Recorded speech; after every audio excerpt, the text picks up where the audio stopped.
Welcome to my basket of unwearables.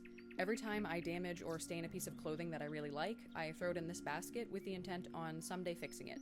The item on the menu today is this Lazy Oaf sweatshirt. This was the first big investment in my fashion collection, I would say. I purchased this in 2016, and here is the only photo I have of me wearing it. The next time I wore it, I was eating something in it, and I dropped it directly on the front of the sweatshirt. I used a stain remover incorrectly and bleached the fabric on top of the stain. So maybe being able to finally wear this again after literally 10 years would heal my inner child or something. So I think the move is gonna be to do a bleach tie-dye situation and kind of cover the whole thing in bleach, maybe some hand embroidery over top of the stains, because the stains are not coming out. They are in there for 10 years.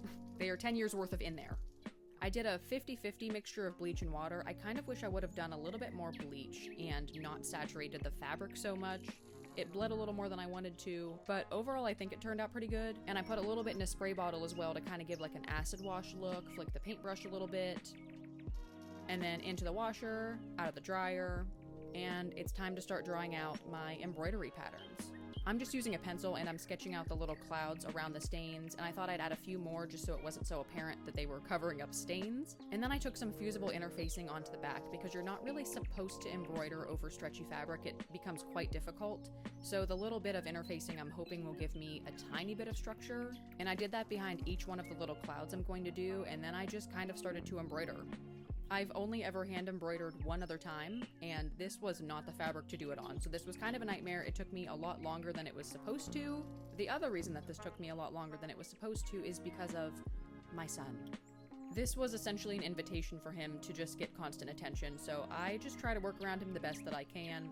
He slowed me down quite a bit too, I'm sure, but towards the end of this you can see I just kind of give up. He starts to get really insistent and just had his head on the entire pattern, so I called it for the night. And even while editing this currently, he's right here with his head on my hand so that if I move, he's the first to know. Eventually, he did decide to give me a break, so I finished that up pretty quick. I did spare you guys a lot of the details because it was kind of a nightmare and I didn't really know what I was doing. I was going to do trim around the arms and the bottom as well, but I needed a break, dude. My hands hurt. This was hard. Hand embroidery's hard. I'm honestly really thrilled with how it came out. I'm so excited to wear it again. I think it's adorable. I will not be eating in it ever again. And it only took me a week to do and I only cried twice.